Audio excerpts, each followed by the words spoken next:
Your home is meant to be a place of rest, but there are presences within your walls that feed your disquiet.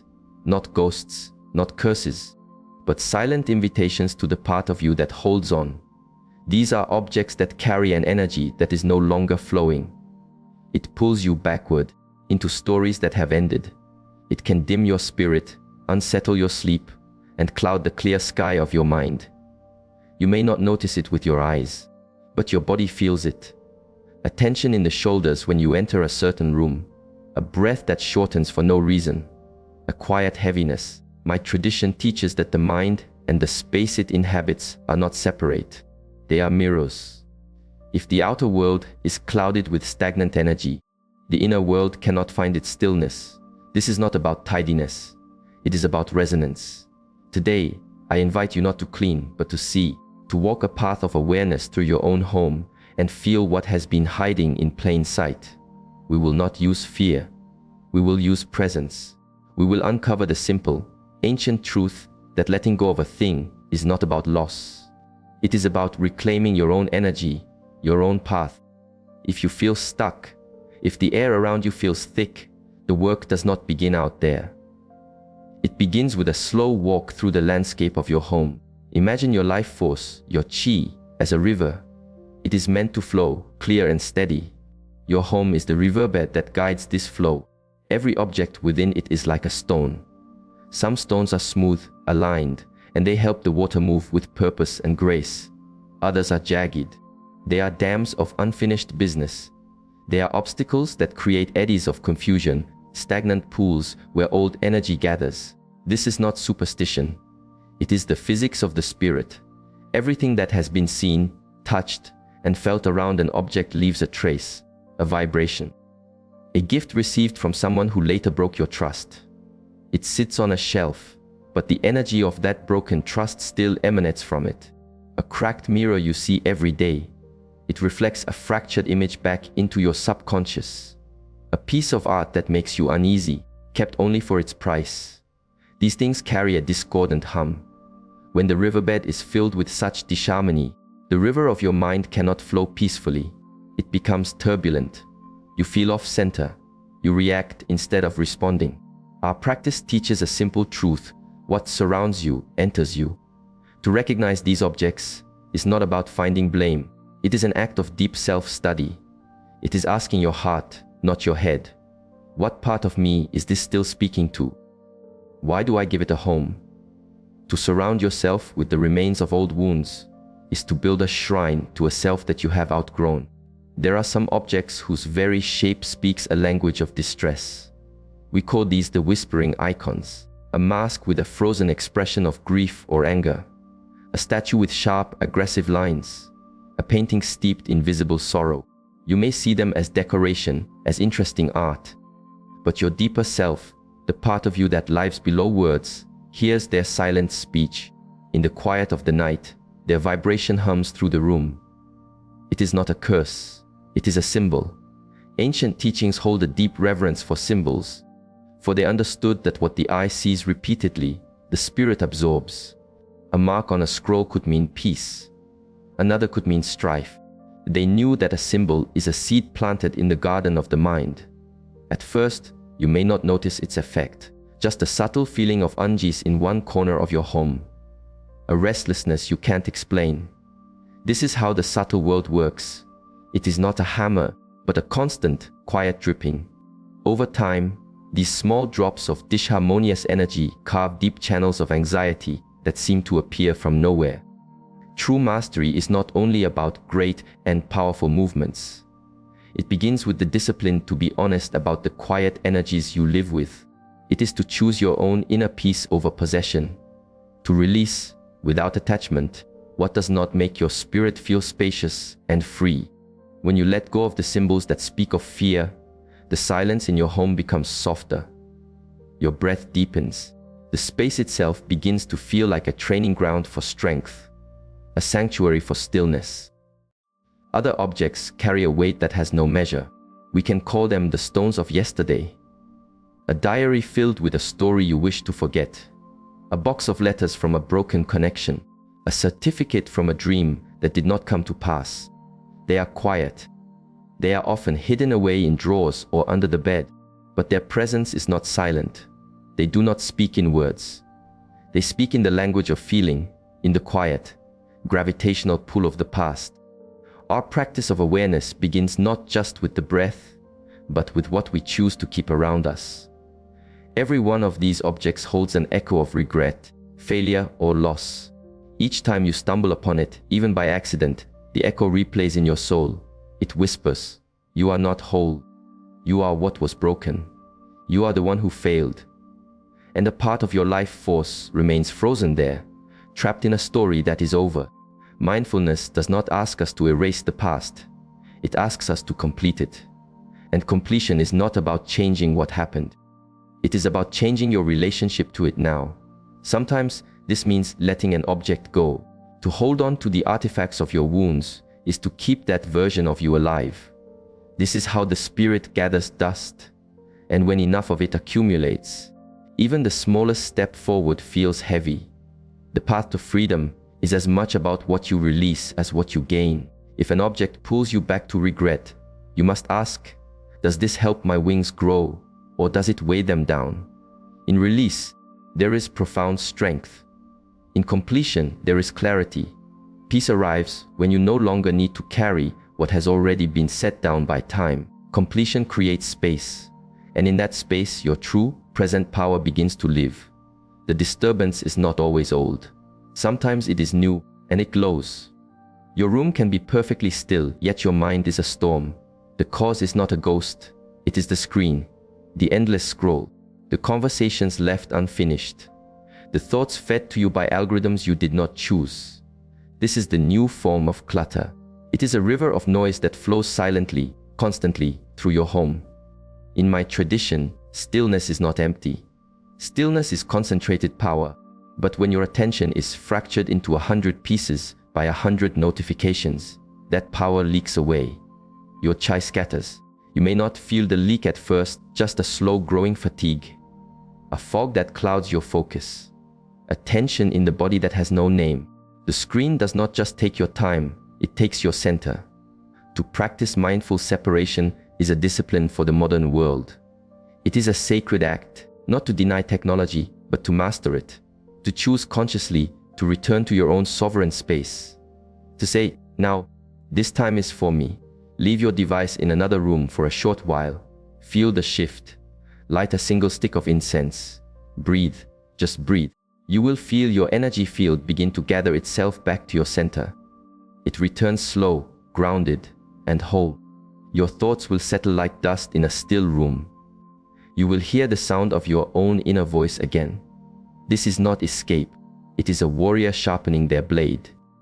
The noise of the world is always there. Your practice is to find the silence within it.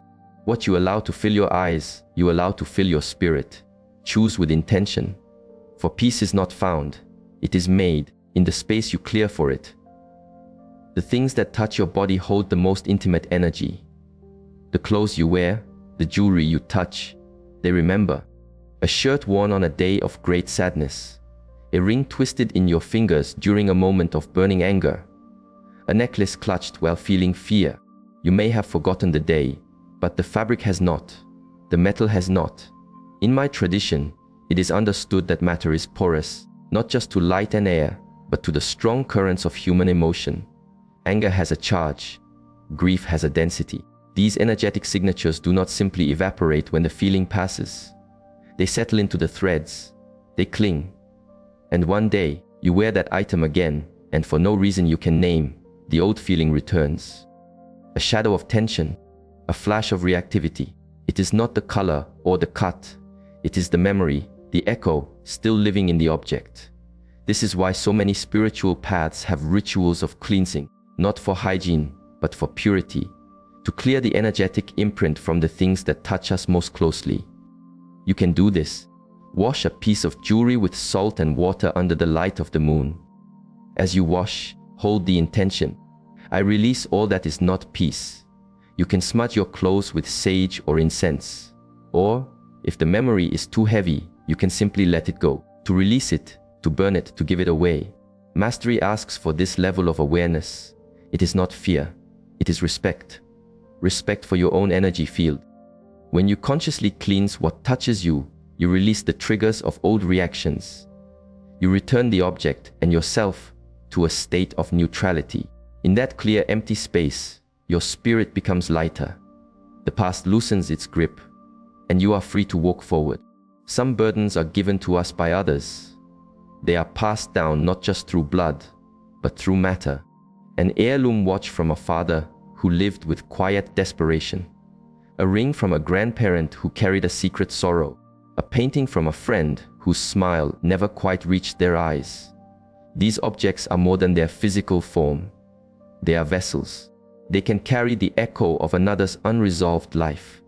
Energy moves. It flows from a person into their creations, into their possessions. And when they are given to you, that energy can enter your space. You may not know the full story, but you can feel the weight. A strange sadness when you wear the ring. A subtle resistance to hanging the painting.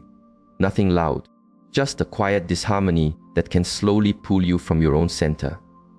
Our tradition teaches us that possession is not the same as alignment. What matters is the resonance. If an object was given with a full and loving heart, its energy uplifts. If it was given from a place of guilt, obligation, or confusion, its energy can cloud your field. This is not to say you must refuse all gifts. It is to say you must listen more deeply, let go of what your mind thinks it should. Keep and feel with your body. Does this belong with me now? Or is it asking to be released? There is no disrespect in letting go.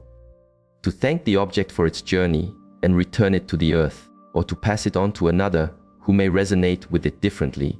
You are not a museum for other people's pain. Your home, your space, your field must be a clear reflection of your own path. And that requires choosing what you carry. Peace comes from this discerning clarity. Not all sources of unrest are dark or old. Some are polished, admired, and displayed with pride. A shelf crowded with expensive things, collected not for love, but for status. A room designed more to be seen than to be lived in. These are the golden chains, beautiful but heavy. In my tradition, we say the outer reflects the inner. And too much of anything, even beautiful things, can become a form of noise. Excess feeds the part of the mind that is never satisfied. The hungry ghost that compares, that craves, that always feels a sense of lack. You can stand in a room full of treasure and feel utterly poor in spirit. There is no stillness in a space designed to declare its own importance. It is demanding. It constantly asks for your attention and the attention of others. It whispers, "Am I impressive enough? Are you successful enough?" This is not a judgment on wealth. True mastery embraces abundance, but it is a warning against attachment. When your sense of self becomes fused with your possessions, your spirit shrinks to fit the size of a shelf. Simplicity, by contrast, is an invitation, a single, well-loved bowl, an empty wall that lets the mind breathe, a plant you tend with care. These are not symbols of lack. They are symbols of presence, of having enough. Discipline is choosing to surround yourself with what nurtures your energy, not what polishes your ego. A quiet room is not empty. It is full of potential. When you let go of the need to be seen, you begin to truly see. And in that clarity, you discover that peace is not an acquisition. It is what remains when everything else has fallen away. Even a sacred object has its own life cycle. An incense burner that is now cracked. A spiritual text whose pages are faded and worn. A talisman that protected you through a difficult time, but now feels quiet and empty. These were once living tools, companions on your path, treated with reverence. But everything is subject to the law of impermanence. A broken spiritual tool is not a sign of bad luck, but if it sits neglected, its purpose has ended. It transforms from a sacred object into a stagnant one. What once served as a reminder to return to your practice now becomes part of the background, a ghost of a past intention. True reverence is not found in clinging to a form whose spirit has departed. It is found in honoring the full cycle: creation, service, completion, and release. We often hold on out of sentiment. This was with me when I began. This saw me through so much. But when the energy of an object has fulfilled its purpose, Holding on becomes a form of spiritual clutter. It is subtle, but it anchors you to a past version of your practice. To let go of a broken tool is not to disrespect your journey. It is to honor it. It is a declaration. Thank you for your service. I have grown. I am ready for what is next. Your spiritual practice lives in these small acts of care. In cleansing your altar, in respectfully retiring an old symbol, in lighting new incense with full attention. Your tools are not meant to become trophies of the past. They are boats to help you cross a river. Once you are on the other side, you do not carry the boat on your back. You give thanks and continue your journey. The energy you live with is not just in what you see, it is also in what you ignore. The storage room with its door always closed. The closet filled with things you have not touched in years. The dusty corner where old wires and forgotten boxes sleep. It is easy to think that what is out of sight is out of mind. But your space is a single, unified field. Your life force moves through all of it, and where attention does not go, energy stagnates. In my lineage, we are taught that the home is a body. Just as unresolved tension can hide in small, forgotten muscles, so too can stagnant chai hide in the neglected spaces of your home. It becomes trapped, heavy, blocked. I invite you to take a walk through your home one day. But this time, do not walk to clean, walk to feel. Notice where you instinctively want to look away. Notice where your breath becomes shallow. These are the signals.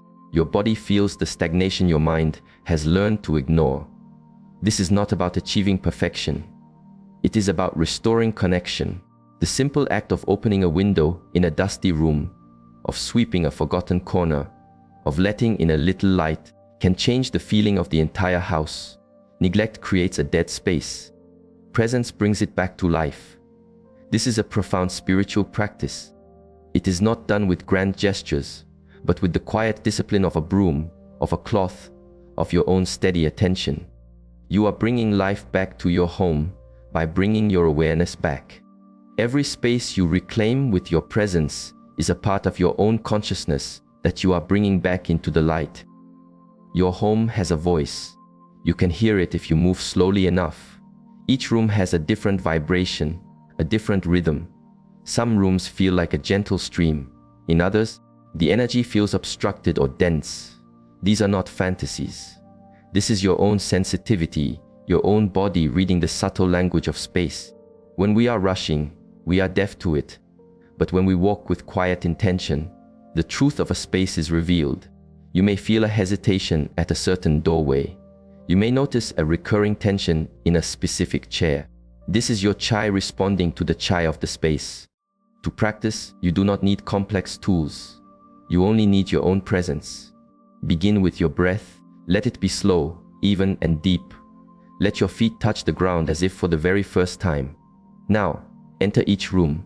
Do not look for what is wrong. Simply notice. Notice the quality of the air. Notice how the light falls. Notice the silence. If a space feels heavy, honor that feeling. You can light a single stick of incense. This is not a magic spell. It is a reset button. Watch the smoke. See how it moves, how it purges, how it makes the invisible visible. As it drifts, you can say simple, grounding words from your heart. I release what is heavy. I welcome what is clear. These small, intentional acts are powerful. They recalibrate the energy field, not just in the room, but inside your own nervous system. This is the daily maintenance of a peaceful mind. True discipline is not only for the training hall, it is in the way you care for your space, the way you pause and breathe, the way you consistently choose a state of calm. When your home is cleansed by your own presence, it becomes more than a shelter. It becomes your ally, a mirror of the stillness you are building within. When you walk this path, when you mindfully remove what no longer serves your peace, you are doing far more than tidying a room. You are practicing the art of clarity. You are making a powerful, silent statement. My allegiance is to my own inner stillness. This is not superstition. It is the essence of self-mastery. The things we choose to live with are not just things. They are external reflections of our inner state. They show us what we cling to, what we fear, and where we are ready to grow. The path of the Spirit does not demand elaborate ceremony. It asks for daily awareness, a calm eye, a steady heart, and the courage to release again and again until only that which is in true alignment with your soul remains. So, I invite you to walk through your home as if it were a temple, not with fear of impurity, but with a deep and loving care. Allow your growing discipline to shape your space. And in return, allow your clear space to be a constant, gentle reminder of the person you are becoming. Thank you for walking this path of awareness. May your space become a clear mirror, reflecting the quiet strength that has always been within you.